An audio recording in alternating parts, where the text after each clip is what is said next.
Len 3, I know I've kept you waiting a long time about correlatives. I keep saying we're going to have a thing on correlatives, and I keep not delivering. But in fairness, we've had a lot of other topics to get to, and we've gotten to, I think, all of them.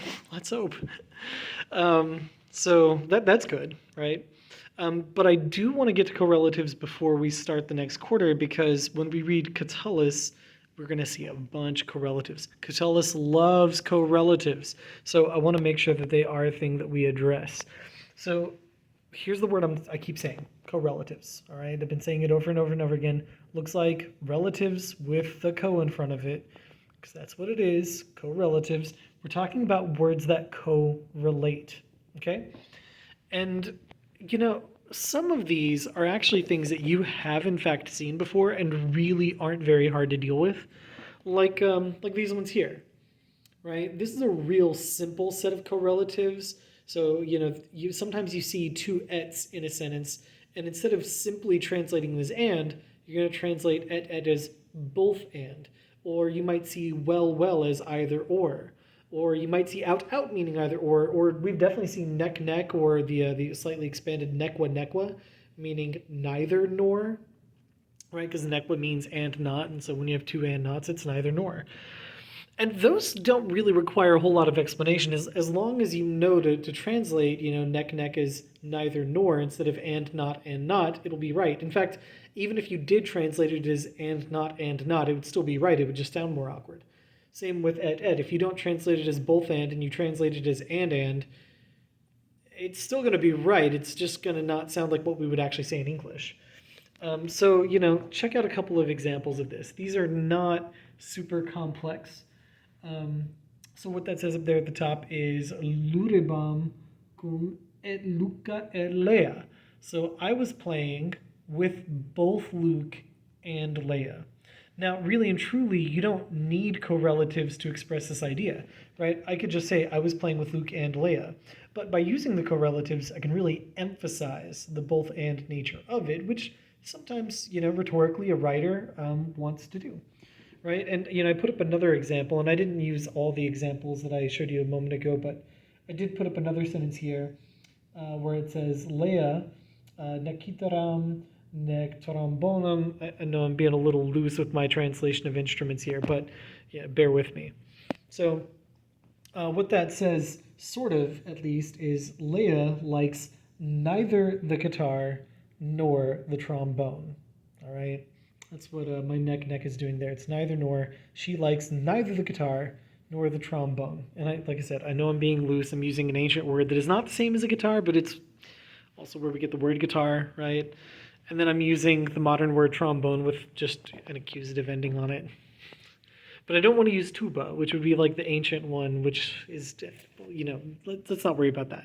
The point is that you understand how to use both and, neither nor, or either or. I know I didn't put up an example of those, but still, I think those ones are the easier ones that conceptually you probably don't even really need to think about much.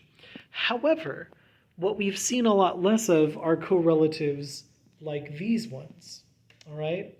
And I don't think this is a comprehensive list. I'm pretty sure there are more that I haven't thought of. I literally just jotted down the first ones that came to my mind, many of which I have seen in, like I said, Catullus, in addition to some other writers too.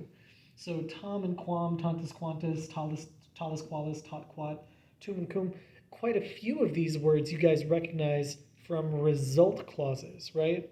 Tom, Tantus, Tot, Talus, all words that mean so in some way, right? Either so much or so much or of such a type or so many.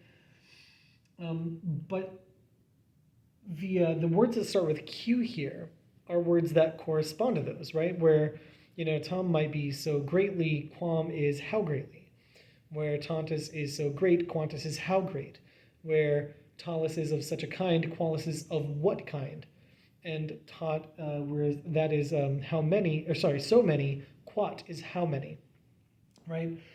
And so the way you would use these, and this is something that you haven't seen so much of, would be something like this, all right? Quod digitos peres habeo tot feles. And so essentially what that is saying is how many toes I have, so many toes the cats have bitten, right? Or if you wanted to, you could translate this in reverse order and you could say, the cats have bitten as many toes as I have. And so it's sort of like we're translating the quote as, because I'm using as in English, which we don't have a word literally translating as in the Latin. But yeah, it's like saying however many toes I have, so many toes the cats have bitten. Right? They're correlative because these things are equaling each other, they're matching each other, right? Or I have another example down here with Tom and Quam. This is a real common correlative setup. So what that is saying is, as much as the cats want to bite my feet,